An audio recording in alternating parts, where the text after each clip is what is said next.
अर्जुन कृष्ण युद्ध। एक बार महर्षि गालव जब प्रातः सूर्यार्घ्य प्रदान कर रहे थे, उनकी अंजलि में आकाश मार्ग में जाते हुए चित्रसेन गंधर्व की थूकी हुई पीक गिर गई। मुनि को इससे बड़ा क्रोध आया। वे शाप देना ही चाहते थे कि उन्हें अपने तपोनाश का ध्यान आ गया और वे रुक गए। उन्होंने जाकर भगवान श्री कृष्ण से फरियाद की, श्याम सुंदर तो ब्रह्मण्य देव ठहरे ही। झट प्रतिज्ञा कर ली, 24 घंटे के भीतर चित्रसेन का वध कर देने की। ऋषि को पूर्ण संतुष्ट करने के लिए उन्होंने माता देवकी तथा महर्षि के चरणों की शपथ ले ली।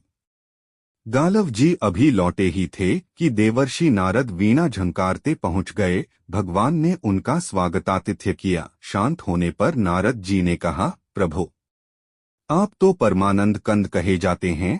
आपके दर्शन से लोग विषाद मुक्त हो जाते हैं, पर पता नहीं क्यों आज आपके मुख कमल पर विषाद की रेखा दिख रही है।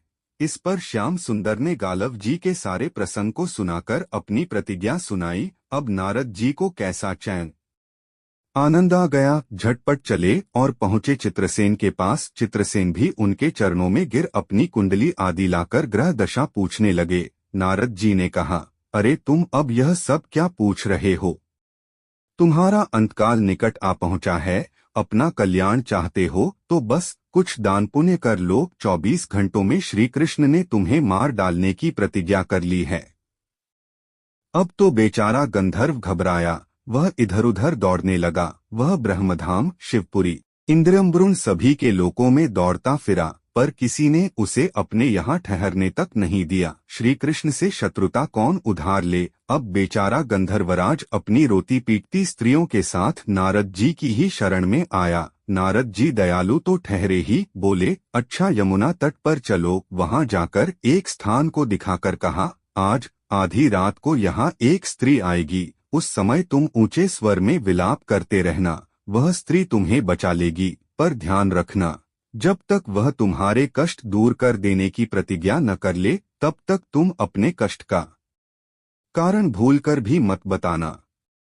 नारद जी भी विचित्र ठहरे। एक ओर तो चित्रसेन को यह समझाया, दूसरी ओर पहुंच गए अर्जुन के महल में सुभद्रा के पास। उससे बोले, सुभद्रे, आज का पर्व बड़ा ही महत्वपूर्ण है। आज आधी रात को यमुना स्नान करने तथा दीन की रक्षा करने से अक्षय पुण्य की प्राप्त होगी। आधी रात को सुभद्रा अपनी एक दो सहेलियों के साथ यमुना स्नान को पहुंची। वहां उन्हें रोने की आवाज सुनाई पड़ी। नारद जी ने दीनोद्धार का माहात्म्य बतला ही रखा था। सुभद्रा ने सोचा, चलो अक्षय पुण्य लूट ही लूं। वे तुरंत उधर गईं तो चित्रसेन रोता मिला। उन्होंने लाख पूछा, पर वह बिना प्रतिज्ञा के बतलाए ही नहीं। अंत में इनके प्रतिज्ञाबद्ध होने पर उसने स्थिति स्पष्ट की। अब तो यह सुनकर सुभद्रा बड़े धर्म संकट और असमंजस में पड़ गईं।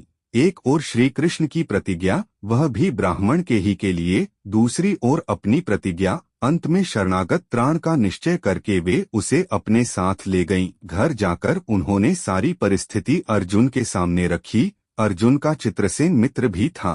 अर्जुन ने सुभद्रा को सांत्वना दी और कहा कि तुम्हारी प्रतिज्ञा पूरी होगी।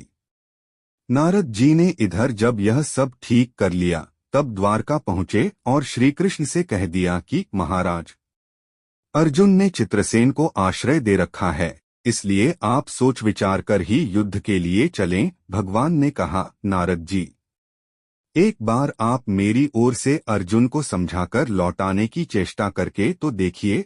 अब देवर्षि पुन दौड़े हुए द्वारका से इंद्रप्रस्थ पहुंचे। अर्जुन ने सब सुनकर साफ कह दिया, यद्यपि मैं सब प्रकार से श्री कृष्ण की ही शरण हूँ और मेरे पास केवल उन्हीं का बल है, तथापि अब तो उनके दिए हुए उपदेश, क्षात्र धर्म से कभी विमुख न होने की बात पर ही दृढ़ हूँ। मैं उनके बल पर ही अपनी प्रतिज्ञा की रक्षा करूँगा। प्रतिज्ञा छोड़ने में तो वे ही समर्थ हैं।